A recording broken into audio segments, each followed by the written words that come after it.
અને આ બેનના પાડોશીના છોકરાઓ નાગોરી કોમ્પ્લેક્સ વિસ્તાર છે દાણી લીમડા પોલીસ સ્ટેશનની હદમાં, ત્યાં આગળ એક છોકરાઓ વચ્ચે ઝઘડો થયો હતો અને એ ઝઘડા દરમિયાન આ જે બેન ઝઘડાના સ્થળ ઉપર હાજર હતા અને આ જે સરફરાઝ શેખ નામક જે વ્યક્તિ છે જેઓએ ત્યાં પહોંચી અને આ છોકરાઓ વચ્ચે જે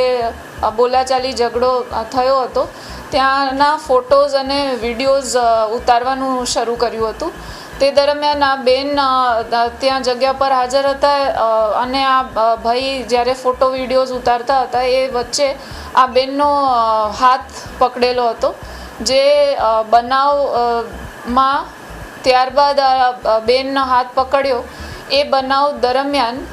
જે આ પત્રકાર તરીકે પોતાની ઓળખ આપી અને ફોટોઝ વિડીયોઝ લીધેલા હતા. ત્યારબાદ બીજા દિવસે સવારે આ જે ફરિયાદી બેન છે એમના ઘરે આ સરફરાઝ શેખ જઈ અને ધમકી આપેલી હતી અને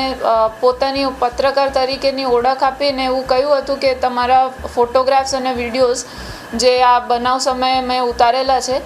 જો આ 25,000 રૂપિયાની રકમની માગણી સાથે એમણે એવું કહ્યું હતું કે તમે મને પૈસા નહીં આપો તો આ તમારા ફોટોઝ અને વિડીયોઝ જે આ બનાવના છે